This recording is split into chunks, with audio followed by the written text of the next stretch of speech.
Aujourd'hui, c'est un épisode témoignage qui va nous permettre de mieux comprendre ce que peuvent vivre les personnes souffrant d'anorexie, mais également comment en guérir. Mais d'abord, le générique. Parentalité et adolescence. Bonjour et bienvenue sur Parentalité et Adolescence, le podcast qui vous donne des outils et des clés dont vous avez besoin grâce à des interviews d'experts sur divers sujets autour de l'adolescence. L'adolescence n'est pas obligée d'être synonyme de chaos, alors soyez joie, il y a des solutions. Guérir de l'anorexie, c'est possible et en voici la preuve avec le témoignage de Claire. C'est parti pour l'interview. Bonjour Claire. Bonjour Sarah. Alors pour commencer, est-ce que tu pourrais te présenter s'il te plaît ? Oui, donc je m'appelle Claire, je suis bordelaise, j'ai 28 ans. Je suis l'autrice du guide pratique Sortir de l'anorexie, c'est possible, qui est un guide pratique en 10 étapes destiné aux personnes qui sont malades pour les aider à enclencher une véritable dynamique de guérison. Et donc effectivement, j'ai souffert d'anorexie de mes 15 ans à mes 20 ans. D'accord. Et donc je suis sortie de la maladie il y a maintenant 8 ans. Ok, super. Peux-tu nous expliquer à quel âge a commencé ton anorexie et comment elle s'est mise en place ? Donc mon anorexie a commencé à peu près à mes 15 ans en fait, à mon entrée au lycée en seconde.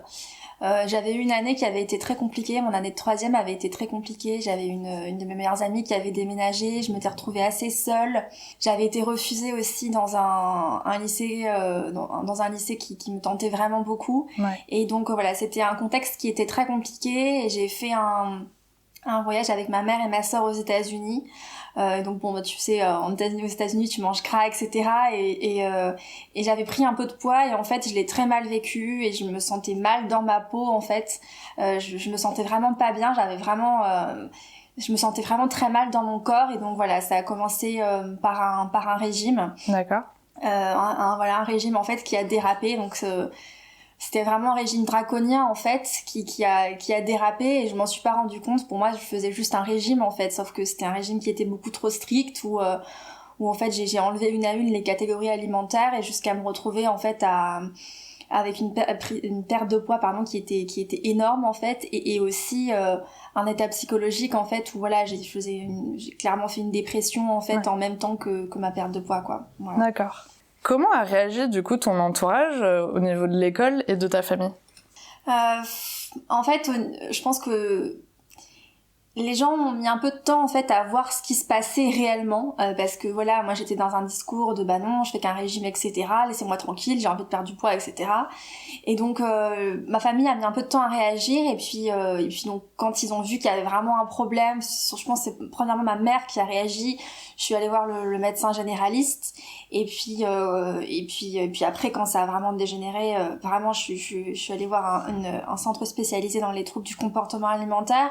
Et pour le lycée en fait, je pense que j'ai pas eu tant de retours que ça en fait. Au final, je pense que je sais pas si c'est que les gens ne voyaient pas ou n'avaient pas envie de voir, mais j'ai pas eu vraiment de sonnette d'alarme de leur côté. Par contre, j'avais une copine dont la cousine avait fait une anorexie justement, ouais, et elle m'avait mise en garde très tôt dès que quasiment que je suis rentrée des États-Unis et qu'elle a vu que j'avais envie de maigrir, mais moi je l'avais un peu rionné et donc voilà, sauf qu'elle elle connaissait en fait l'anorexie bien et donc elle a été relativement présente quoi. Ouais, elle a reconnu un petit peu les signaux d'alarme. Ouais. Mais du coup, ta maman par exemple, quand elle a vu, elle a pas trouvé ça étrange en fait que tu commences un régime parce que bon, t'étais quand même assez jeune. Personnellement, j'ai jamais fait de régime, mais du coup, le fait de faire un régime comme ça assez jeune, ça lui a pas forcément paru étrange. Écoute, pas de ce que je me souviens parce que ça fait un petit bout de temps, mais pas tant que ça. Après, je pense que il le prenait un peu en mode elle veut faire un régime, ça va pas durer longtemps en fait. Ouais. C'est juste, tu vois, elle va craquer, elle va manger du gâteau et ça va aller quoi. Ouais. Sauf que en fait, bah non, ça allait pas du tout quoi. Et je pense qu'ils ont pas forcément mesuré en fait à quel point j'étais mal, mais parce que c'était très compliqué en fait. Je pense c'est donc je pense qu'ils s'étaient dit que ça allait s'arrêter en fait, sauf que ça s'est pas arrêté quoi. D'accord. Et du coup à l'école les autres donc quand t'as commencé à maigrir ça a dû quand même un petit peu se voir. Ouais. Et les autres à l'école du coup comment ils réagissaient ? En fait, les gens, curieusement, dans l'anorexie, les gens, en fait, osent pas trop forcément réagir parce que je pense qu'ils savent pas comment s'y prendre et c'est une maladie, en fait, qui est tellement frappante et visible en fait que la plupart des gens ne disent rien en fait. Et donc moi je sais que les gens ont pas dit grand chose en fait. Même quand j'étais au plus bas de ma perte de poids, j'étais squelettique, les gens ne disaient pas grand chose en fait. Il y avait plutôt j'ai pas eu beaucoup de retours en fait. Après j'ai quand même quelques amis, des anciennes amies en fait, curieusement, qui sont venues vers moi en fait, mes plus anciennes amies alors que j'avais perdu de vue, etc. Ouais.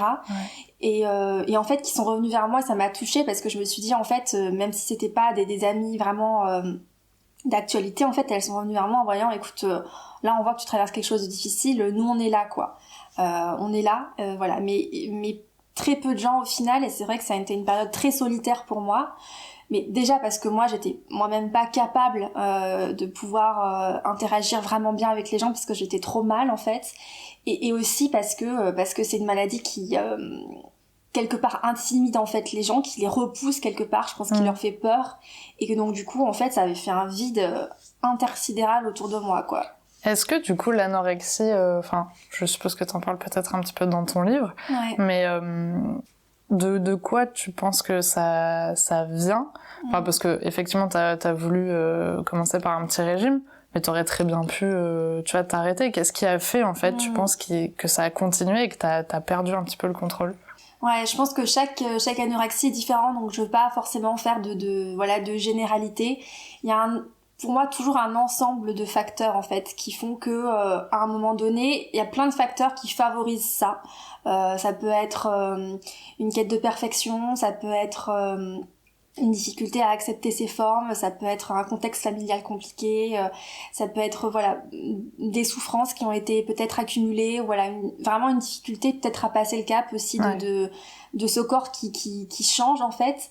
Et donc souvent t'as une goutte d'eau en fait, t'as un truc qui vraiment fait déborder le vase, et en fait t'es pas capable de le verbaliser quoi en fait, si tu veux. Donc comme il faut que ça s'exprime par le corps en fait. Et je pense que c'est vraiment une question de souffrance. On entend souvent que l'anorexie c'est juste une question souvent ça peut être un peu rapidement assimilé comme on incite trop à des régimes, etc. Donc oui, clairement, il y a une influence de la presse, etc. qui fait que, bien sûr, ça favorise ça. Il y a un contrôle du corps de la femme qui est gigantesque.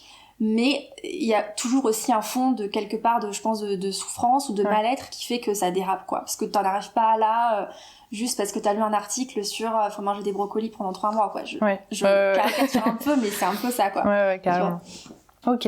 Et du coup, donc c'est vrai que l'anorexie, on parle beaucoup de contrôle, parce que c'est vraiment de contrôler cette nourriture. Est-ce que ça peut être lié du coup à des événements que tu ne contrôles pas? Et du coup, c'est une façon aussi de te dire, au moins moi je contrôle ça, et ça se passe comme ça. Et du coup, effectivement, c'est lié à de la souffrance. Mais est-ce que tu penses que tu l'as vécu, toi, un petit peu comme ça est-ce que tu avais conscience que c'était ça déjà, ou pas du tout? En fait, j'en ai pas tellement eu conscience. Après, j'ai fait quand même un travail avec un psychothérapeute, donc du coup, il y a certaines choses, que j'ai pu commencer à mettre en mots. Effectivement, l'anorexie, c'est la maladie du contrôle, quoi. Ouais. C'est vraiment cette maladie, c'est une maladie du contrôle extrême qui est focalisée sur le poids et sur l'alimentation. Mais effectivement, je pense qu'à un moment donné, il y a trop de trucs qui t'échappent, en fait. T'as l'impression que tu maîtrises plus rien, en fait. Et du coup, tu cherches à avoir une prise sur quelque chose, mais c'est pas conscient, quoi. D'accord. C'est pas conscient. Et quels sont les professionnels, du coup, qui t'ont suivi tout le long? Alors, j'en ai vu beaucoup. Alors après, ça dépendait des périodes de la maladie. Il y a des moments où j'en voyais 5 par semaine, et d'autres où j'en voyais que 1 en fonction. Globalement, j'ai été suivie par une psychiatre qui était... Ça a commencé direct par la psychiatre? Non, au départ, c'était une médecin généraliste. Okay. Et donc, je l'ai vue pendant 2-3 mois, et puis elle me disait à chaque fois, il faut reprendre du poids et tout, et puis à chaque fois, mon poids chutait, en fait, et là, elle m'a dit, en fait, là, c'est plus possible, là, c'était centre spécialisé, donc elle m'a dit, là, non, moi, je veux plus te suivre, que moi, en fait, il faut que tu ailles voir un centre. Donc je suis allée donc au centre Jean Abadie à Bordeaux, donc j'avais la chance d'avoir un centre dans ma ville qui était spécialisé là-dedans, qui était très reconnu et très bien. Donc j'ai été référée là-bas, et j'ai vu une psychiatre qui m'a prise en charge, donc j'allais la voir 1 fois par semaine, qui était spécialisée dans les troubles du comportement alimentaire, et donc j'étais aussi pesée toutes les semaines par une infirmière. En fait, je montais dans leur service d'hospitalisation, et puis j'étais pesée toutes les semaines. Et à côté de ça, j'ai fait un travail donc de psychothérapie avec une psychologue, donc qui n'était pas du tout dans le centre. Ouais. Et c'était très bien au final que ce soit un espace à part.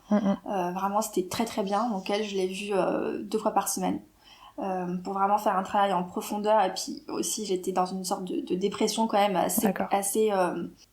assez intense au début, surtout après ça allait mieux, mais voilà, donc j'avais vraiment besoin d'être vraiment de quelqu'un qui me tire quoi vers le haut, et c'était vraiment ce qu'elle a fait, et j'ai vraiment beaucoup de chance. J'ai vu aussi une nutritionniste à un certain moment donné, donc finalement très peu de temps, mais j'avais vu quelqu'un au départ qui était spécialisé dans tout ce qui est thérapie cognitive et comportementale. D'accord. Et ça, je le recommande vraiment, surtout sur les nutritionnistes ou diététiciens, ça marche très très bien sur les troubles du comportement alimentaire. À un moment donné aussi, j'ai vu un kinésithérapeute pour essayer de me réapproprier un peu mon corps. Et j'ai vu une ostéopathe aussi. Ça, c'était plutôt vers la fin de ma maladie, qui m'a aussi énormément aidée, qui était dans tout ce qui est biodynamique en fait, donc elle manipule pas, elle touche juste avec des petites pressions. Mais elle m'a été d'un secours immense pour un peu débloquer. J'avais une sorte de verrou en fait dans mon corps en fait, qui faisait que c'était très compliqué d'avancer, même si j'avais beaucoup évolué psychologiquement.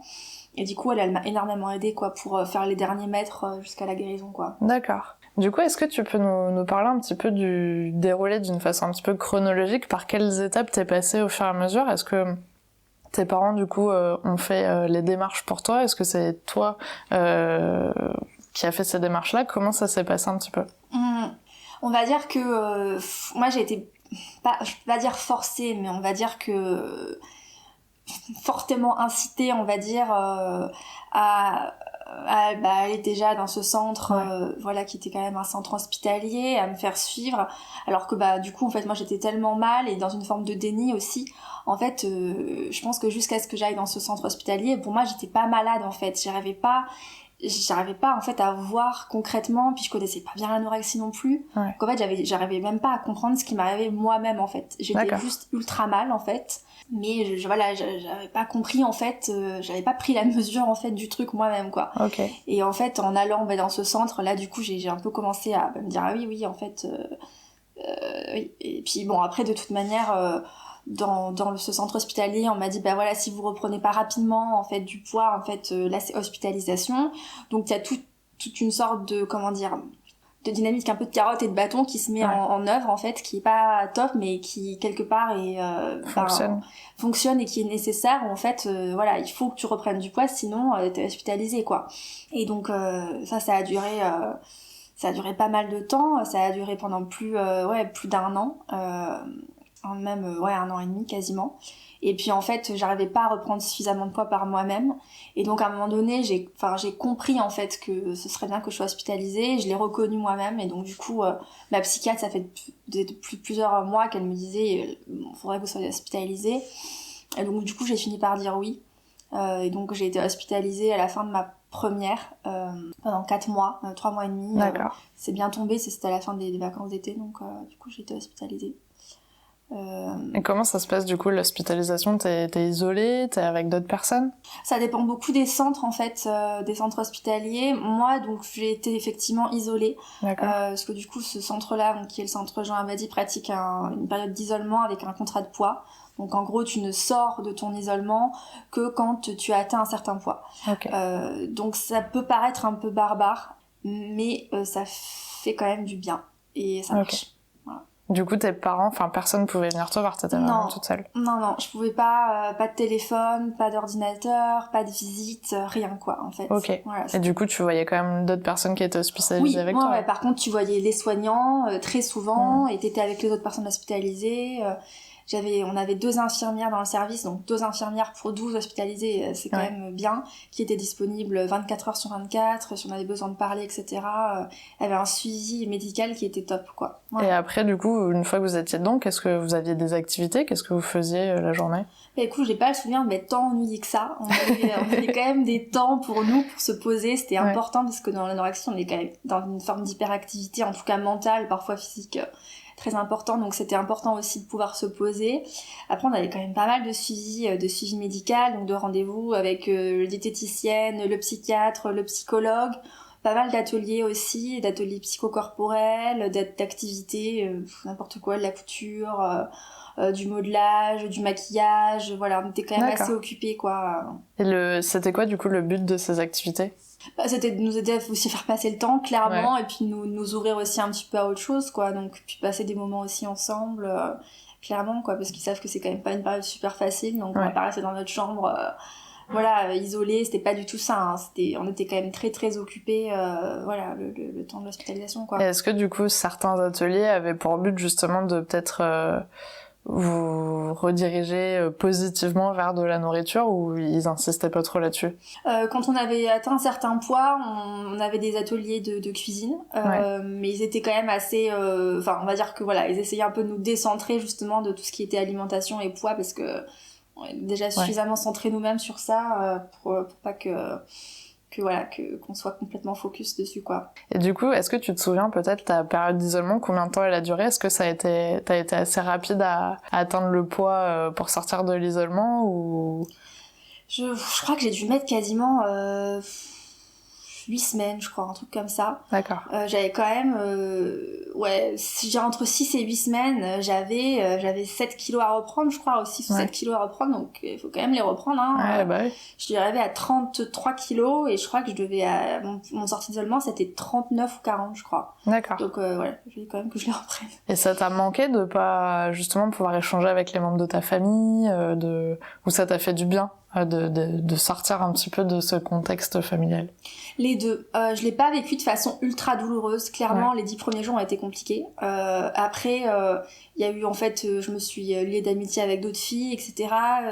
Je pense que quelque part, ça m'a fait du bien aussi, de sortir un peu de toutes ces habitudes. Mes parents étaient très inquiets, ce que je peux comprendre, donc il y avait un climat hyper anxiogène autour de moi. Ça m'a fait du bien de faire une pause quand même, en fait, même si c'était compliqué, quoi. Mais est-ce que du coup, pendant cette période, tes parents du coup ont peut-être suivi aussi un psychologue, parce que ça impacte aussi tous les membres de la famille? Est-ce qu'il y a eu quelque chose comme ça, un accompagnement pour eux, ou pas du tout? Alors, ma mère, oui, elle a vu un psy, en fait, peu de temps après que ma maladie ait commencé. Elle a eu besoin, je pense, de faire un travail et de parler à quelqu'un. Et après, quand j'étais hospitalisée, il y avait des groupes de parole pour les parents. Je crois que c'était tous les 15 jours ou tous les mois. Ok, et du coup ils y allaient ils y allaient, pour ça leur faisait du bien, un petit peu. Je pense que ça faisait du bien de parler avec des parents, d'autres parents dont les enfants étaient confrontés à cette même problématique. Clairement, je pense que ça leur a fait du bien, quoi. D'accord. Oui, du coup, ton hospitalisation, c'était pendant du coup les vacances d'été, donc t'as loupé aucun cours? J'ai loupé un peu, j'ai loupé les 3 premières semaines, je crois, de septembre. Je voulais, c'était important pour moi, en fait, d'arriver vraiment à la rentrée pour être comme tout le monde, pas me faire remarquer, mais au final, c'était trop juste. Et donc, voilà, j'ai loupé 3 semaines que j'ai très bien rattrapé au final, juste après, quoi. Bon, super. Du coup, t'as fini par sortir un jour de l'hospitalisation. Alors, comment ça s'est passé pour toi, cette nouvelle étape du coup de la vie? Donc, t'as repris un petit peu le cours de ta vie. Est-ce que ça a été dur de sortir de l'hôpital? Comment ça s'est passé? Est-ce qu'il y avait des choses qui étaient mises en place pour t'aider du coup au quotidien? Alors en fait j'ai été en hôpital de jour. Quand je suis sortie, j'étais en hôpital de jour, donc j'allais toujours à ce centre une demi-journée le mercredi matin par semaine. Voilà, c'était un aménagement qui avait été trouvé, le collège était ok, je me dépatouillais avec les cours. La sortie a pas été hyper évidente, effectivement, le fait de passer d'un environnement où tout est hyper calibré, notamment au niveau alimentaire, où tu vois t'as tes repas, tu sais ce qu'il faut que tu manges, etc. Où tu sais que t'es obligé de reprendre du poids, donc t'as pas cette culpabilité en fait de manger qui est très caractéristique de l'anorexie. Et donc quand tu sors en fait, tu te retrouves face à la culpabilité en fait, à la tentation de recommencer à te restreindre, même si c'est pas beaucoup, d'enlever des trucs, tout con en fait. L'envie de contrôle est toujours un peu présente. Donc ça a quand même tenu, j'ai quand même tenu à peu près 1 an où j'ai passé une super terminale. J'étais dans une classe très chouette, donc je me suis fait des nouvelles amies qui sont toujours mes amies. J'ai eu ma première relation amoureuse, j'étais tombée sur un jeune homme génial, donc voilà, il y a eu des choses très positives. J'ai préparé aussi le concours de Sciences Po, donc il y a eu plein de choses qui se sont mises en place. Mais effectivement, j'ai pas réussi à garder en fait le poids que j'avais repris et j'ai vite rechuté en fait. Au bout d'un an, j'avais rechuté. Bon, j'étais pas retournée au même poids qu'avant, mais j'ai rechuté assez rapidement quoi en fait. Est-ce qu'il y a eu un élément déclencheur qui a fait que t'as rechuté? Je pense que pas vraiment. Après, c'était toujours compliqué en fait, puisque mes parents se sont séparés à ce moment-là.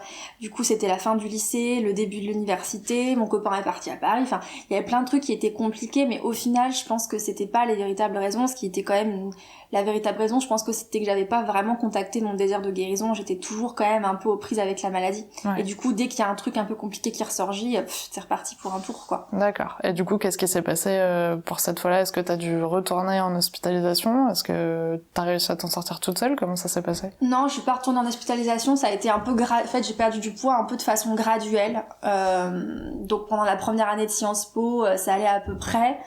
Donc deuxième année, je suis partie en Erasmus et donc je suis partie à Amsterdam et en fait là je me suis retrouvée très seule puisque j'étais dans un contexte en fait où j'étais hyper seule et là j'ai replongé à nouveau, j'avais perdu énormément de poids donc je me suis retrouvée au même poids que à mon début d'hospitalisation, j'étais à 33 kilos et donc je suis rentrée à Noël pour donc chez moi et puis là ça a été un peu la goutte d'eau qui fait déborder le vase en fait, où j'ai eu un accident de vélo tout bête et du coup en fait, comme on est hyper fragilisé au niveau des os avec l'anorexie, en fait, j'aurais très bien pu juste tomber très bêtement et rien faire, sauf qu'en fait, je me suis fait une triple fracture du pied, quoi. Ah oui. Donc du coup, parce qu'en fait, je faisais de l'ostéoporose à 17 ans, quoi. Donc voilà. Et du coup, grosse fracture et donc immobilisée. Et ça a été un peu le moment où j'ai touché le fond. Parce que j'étais hyper seule déjà, j'étais super seule, j'avais très peu d'amis parce que j'étais pas bien et voilà, j'ai pas pu retourner à Amsterdam, donc voilà, c'était un contexte très compliqué et j'ai vraiment là pour le coup vraiment touché le fond quoi et je me suis dit c'est là où j'ai vraiment cette prise de conscience où je me suis dit en fait j'ai eu vraiment cette sensation que j'étais à un carrefour si tu veux, je l'ai vraiment senti super clairement et je me suis dit en fait soit tu guéris et c'est maintenant, soit tu guéris pas et cocotte tu peux rester des années dans l'anorexie, genre peut-être même pas en guérir en fait. Et donc j'ai vraiment eu cette prise de conscience là et je me suis dit en fait c'est pas possible en fait, je veux pas être hospitalisée à nouveau, je veux pas gâcher ma vie et tout. Et voilà, donc du coup c'est vraiment parti de cette envie de vivre en fait que j'ai sentie en moi à un moment donné et je me suis dit c'est pas possible de me priver toute ma vie voilà, d'avoir une sorte de semi-vie quoi, c'était pas possible pour moi quoi. Donc là j'ai donné un grand coup de pied et je suis remontée quoi. Et ça arrivait vraiment naturellement ou c'est parce que tu lisais peut-être des livres de développement personnel ou t'avais vu peut-être quelque chose, ou t'as échangé avec quelqu'un, non, ça t'est vraiment venu comme ça Ouais, en fait, non, en fait, je lisais pas tellement de trucs de développement personnel à l'époque, non, j'en ai plus maintenant, mais à l'époque, pas tant que ça. Et en fait, ouais, c'est vraiment venu de moi en fait parce que j'avais beaucoup de rêves, j'avais beaucoup de projets, j'avais vraiment soif de vivre en fait et je pense qu'il y a beaucoup de gens en fait, enfin quasiment tout le monde en fait dans l'anorexie, il y a une soif de vivre énorme en fait, mais c'est juste qu'elle est pas comment dire, on n'arrive pas en fait à la laisser jaillir en fait, du coup on la canalise trop et ça fait des mécanismes de contrôle en fait et donc voilà, du coup j'ai vraiment laissé ça en fait et c'était pas un déclic énorme dès le début. Au départ, ça a été un petit truc, genre une petite étincelle que j'ai sentie, et puis je suis allée voir cette ostéopathe, justement, et elle m'a vraiment dit, je sens, votre corps a vraiment envie de vivre, elle me dit, je le sens dans votre corps, elle m'a vraiment accompagnée, en fait, et le fait d'être accompagnée aussi là-dedans, il y a une dynamique, en fait, qui s'est enclenchée, quoi. Il y a vraiment quelque chose qui s'est enclenché en termes de soif de vie, et qui m'a vraiment guidée, quoi. Et je pense que c'est ça qui a fait la différence, c'est que contrairement à avant où j'avais, je pense, envie de guérir parce que pour échapper à une hospitalisation, pour faire plaisir aux parents, pour faire plaisir aux psychiatres, pour truc, pour machin, là je me suis dit en fait non, je veux guérir pour moi parce que j'ai envie de vivre quoi. Et du coup, c'est clair que d'être accompagnée ça peut que aider, mais aussi la façon qu'elle a eu peut-être de te dire les choses ont sûrement aussi dû beaucoup t'aider parce que ça a été plein de phrases positives, ça allait dans ton sens aussi, et puis qu'elle te dise ton corps a envie de vivre, je pense que c'est des mots quand même qui ont pris tout son sens après pour toi. Ouais. Et du coup, une fois que t'as eu ça, est-ce que t'as fait des petites choses pour cultiver un petit peu cette positivité? Est-ce que t'as mis des choses en place? Comment ça s'est passé? Oui, carrément, c'est des trucs que j'ai fait un peu naturellement en fait, où je savais qu'il fallait vraiment que je m'accroche à cette soif de vivre et que je la fasse, que tu la cultives un peu. Ouais, que je la cultive. Du coup, m'étais mis des petits mots, des petites affiches partout en fait dans ma chambre. Du style, des mots d'encouragement du style tu peux le faire, tu as tout à gagner, n'hésite pas à reprendre du poids, t'as encore plein de poids à reprendre, ne culpabilise pas. Donc je l'avais mis vraiment partout dans mon appart. J'avais aussi fait une sorte d'immense affiche de motivation où j'avais écrit, collé plein de trucs sur ce que je voulais faire. Donc je voulais voyager, le métier que je voulais faire et tout. J'avais vraiment essayé de me mettre des trucs concrètement au quotidien pour me rappeler pourquoi je faisais ça, quoi. Et du coup, à ce moment-là, tu vivais toute seule ou t'étais encore du coup chez tes parents? Non, j'étais chez mes parents, j'étais chez ma mère à cette époque-là, et puis après j'ai déménagé toute seule, mais au moment où j'ai vraiment pris la décision de guérir, j'étais chez ma mère. D'accord. Et du coup, t'en as parlé un petit peu avec elle t'a aidé là-dedans ou toi t'as vraiment fait ton petit bonhomme de chemin de ton côté? Ouais, je lui en ai parlé à un moment donné, et ce qui était chouette, c'est qu'elle a cru en moi en fait, parce que elle aurait très bien pu ne pas le faire, parce que ça faisait 4 ans que je pataugeais, que je disais oui, je veux guérir, mais au final j'étais toujours empêtrée dans l'anorexie, et elle a cru en moi en fait, et ça a fait une énorme différence, je pense, parce qu'elle m'a accompagnée. Après à cette époque-là, c'est vraiment, elle m'a moins portée en fait, c'est moi qui vraiment me suis hissée, mais ça a fait une grosse différence qu'elle m'ait pas dit non mais ça fait 4 ans que tu nous dis ça, ça suffit quoi. Elle est restée positive et elle t'a accompagnée. Et globalement, ce que t'as fait finalement avec tes affiches, c'est que tu t'es créé ton tableau de vision. Ouais, exactement, je me suis créé un tableau de vision sans le savoir, mais Mais comme quoi ça fonctionne. Comme quoi ça fonctionne, ouais. Donc là, t'étais vraiment sur ta voie de guérison, t'avais vraiment envie de t'en sortir. Est-ce qu'à un moment donné, tu t'es dit là, ça y est, c'est bon, j'en suis sortie? Est-ce que t'as eu un truc comme ça en disant c'est bon, ça va, je suis guérie, ça va mieux? Pas vraiment en fait, c'est-à-dire que quelque part ça a pris du temps quand même, parce qu'il y a eu ce déclic là, et puis j'ai mis un peu de temps, j'ai mis quelques mois avant d'arriver vraiment à enclencher des changements alimentaires et corporels, parce qu'en fait tu peux dire que tu as envie de guérir, si tu reprends pas du poids, si tu vas pas mieux psychologiquement, c'est du vent quoi. Et donc il m'a fallu quelques mois pour vraiment changer en profondeur mon alimentation, et donc pour reprendre aussi du poids suffisamment. Je pense que c'est avec un peu de recul que je me suis dit j'en suis sortie, mais en fait c'est à dire que j'ai vraiment senti que j'ai pas remangé pour reprendre du poids en fait. Je savais qu'il fallait que je reprenne du poids, c'était une étape indispensable, mais je savais que c'était plus profond, il fallait que je change vraiment ma vision de l'alimentation, il fallait que j'arrête de contrôler ce que je mangeais. Il fallait que je m'autorise à manger à ma faim et que je trouve ma façon de m'alimenter. C'est vrai que tu vois, ma famille, ils ont une façon de s'alimenter avec tu vois des aliments qu'ils aiment bien, tu vois un rythme, ils mangent peut-être plus le soir que le midi, etc. Moi, j'ai dû trouver quel était mon rythme en fait, et trouver mon alimentation à moi en fait. À partir du moment où j'ai arrêté de contrôler, mais vraiment où je me suis plus pesée, tu vois, où j'ai arrêté de me peser, et je me suis autorisée à manger ce dont j'avais envie, quand j'avais envie, à ma faim, et voilà. Là en fait c'est là où tu guéris si tu veux, mais c'est un gros cap quand même, parce que l'anorexie c'est quand même le contrôle de poids, et du coup là tu parles de lâcher prise là-dessus. Enfin, c'est quand même un gros travail à faire. Oui, clairement, c'est un gros travail. Après c'est quelque chose qui est venu progressivement, c'est-à-dire que, et c'est ce que je dis dans mon livre aussi, c'est-à-dire que bien évidemment que ça va pas arriver en un claquement de doigts de suite. C'est des petits pas en fait. Ce que moi j'ai fait, c'est-à-dire que j'ai fait des petits pas au quotidien, et j'ai commencé de là où j'en étais, et j'en étais à manger que des légumes et à manger 2 repas par jour quoi. D'accord. Donc tu vois, sauf que c'est des petits pas au fur et à mesure, et plus tu avances, plus t'es capable de changer, etc. Et puis t'arrives à un moment donné où tu lâches vraiment quoi en fait.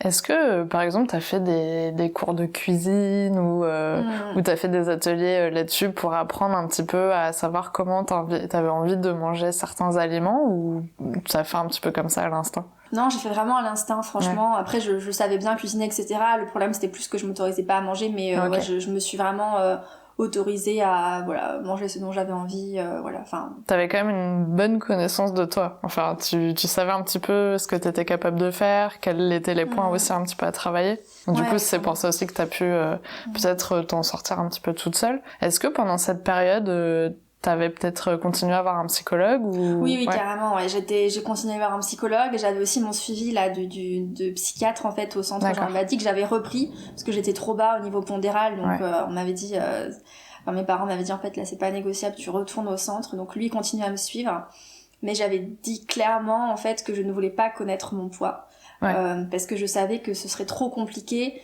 de reprendre beaucoup de poids en voyant mon poids évoluer en fait. J'avais été hyper claire sur ça. Et j'ai eu tellement raison de me fier à cette intuition-là, quoi, vraiment, quoi. Même si j'étais pesée toutes les semaines, je pliais le petit papier où il y avait écrit mon poids. J'avais dit au psychiatre, je ne veux pas connaître mon poids. Donc je savais, en fait, que je reprenais du poids, parce que je voyais sa tête, entre guillemets, et puis je savais que quand il m'embêtait pas trop, c'était positif. Ouais. Mais je n'ai jamais su, en fait, j'ai même pas su à quel poids je m'étais stabilisée, en fait. Je sais à peu près aux alentours de quoi c'est, mais j'ai jamais vraiment su, en fait. D'accord. Et aujourd'hui, du coup, comment ça se passe pour toi ? Bah écoute, ça se passe bien. J'ai vraiment retrouvé une relation aux aliments qui est très apaisée et très normale. J'ai peut-être une petite sensibilité par rapport aux autres, peut-être sur certains points par exemple, mais c'est quelque chose de hyper léger, vraiment. Enfin, je pense qu'il faut vraiment le savoir en fait pour le détecter. Donc vraiment, j'ai plus aucun problème avec l'alimentation. Et c'était bien au-delà de ce que je pensais, parce qu'on m'avait toujours dit, quand j'étais malade, tu garderas toujours des séquelles, tout truc machin. Ouais. Bah en fait, bon, il y a des choses, effectivement, des petites séquelles peut-être physiques, physiologiques qui sont restées, mais pas au niveau de l'alimentation. Je veux dire, on peut m'inviter à me faire un burger frites, cheesecake, je veux dire... ça va aller. Ça va aller, quoi. Ouais, c'est ça, c'est que t'as quand même réussi à retrouver une vie normale. Ouais, carrément, ouais. Et quand tu parles de séquelles, ça peut être quoi par exemple ? Ça peut être par exemple, surtout au niveau osseux. D'accord. Donc ça peut être au niveau des dents, par exemple. J'ai une déminéralisation des dents et comme beaucoup de gens qui ont souffert d'anorexie de façon chronique plusieurs années, donc les dents qui sont très déminéralisées. Les os aussi, ça peut être parfois des problèmes de chute de cheveux qui reviennent. Voilà, ça peut être aussi parfois une forme de stress en fait qui peut revenir dans le corps, notamment quand t'as faim en fait, parce que ton corps a quand même été soumis à un stress énorme en fait. Donc voilà, il y a parfois des choses un peu qui peuvent revenir. Après, ça dépend des personnes, voilà. Et est-ce que tu te sens un petit peu toujours un peu sur le qui-vive par rapport à ça, ou tu le vis assez tranquillement et tu te dis bah c'est bon, je me connais, je sais par quoi je suis passée, maintenant ça va, je lâche prise là-dessus et c'est ok, ou t'es un peu vigilante au moindre petit signe qui pourrait revenir? Par rapport à l'anorexie, tu veux dire? Je pense que je suis relativement confiante en fait, parce que je pense que j'ai vraiment vécu une guérison complète et je pense pas que je pourrais retourner dedans. Après, c'est vrai que quand il y a des périodes qui sont un peu plus compliquées psychologiquement, je fais attention, mais j'ai vraiment déverrouillé mon lien à l'alimentation en fait. Du coup, j'ai plus besoin de passer par l'alimentation pour contrôler ou pour m'exprimer quoi. Donc il y a un truc qui s'est vraiment apaisé par rapport à ça. Ok, super. Alors maintenant, c'est la petite question pour les auditeurs. Est-ce que tu as un message à transmettre aux parents qui nous écoutent aujourd'hui ? Déjà que je mesure à quel point ça va être compliqué et éprouvant, pour eux en tout cas, surtout pour les parents dont les enfants souffrent de cette problématique-là. J'aimerais vraiment les inciter à croire en fait en leurs enfants et au potentiel de leurs enfants de s'en sortir. Je sais que c'est très compliqué de vraiment avoir confiance en ça quand on voit que son enfant va vraiment pas bien, etc., quand il est vraiment au milieu de la tornade. Mais je pense que chaque personne qui souffre de l'anorexie, j'en suis convaincue, a le potentiel de s'en sortir. Et que voilà, essayer que les parents portent ce regard-là en disant ok, je sais que tu vas pas bien, mais je sais aussi que tu peux t'en sortir et je crois en toi en fait. Voilà. Et le deuxième truc, c'est aussi je les encourage vraiment à prendre soin d'eux et s'ils le peuvent à aller voir quelqu'un, se faire accompagner parce que c'est très éprouvant pour les parents et en fait le mal-être de l'enfant peut vraiment être un peu transféré aussi aux parents et donc il faut qu'ils essayent de se préserver parce que ça va pas aider leurs enfants si eux-mêmes se vont pas bien en fait. Donc voilà, il faut qu'ils essayent aussi un maximum de garder la tête hors de l'eau quoi. Bah, c'est un très beau message. En tout cas, merci beaucoup d'avoir accepté mon invitation sur le podcast. J'espère vraiment que ce témoignage pourra aider des parents à mieux comprendre ce que peuvent vivre leurs enfants, ou même si des ados écoutent cet épisode, ça serait top. Mais avec grand plaisir. Merci Sarah. Merci d'avoir regardé la vidéo jusqu'au bout, j'espère qu'elle vous a plu. N'hésitez pas à la partager auprès d'un parent qui pourra en avoir besoin. Et on se retrouve la semaine prochaine pour un nouvel épisode. À bientôt!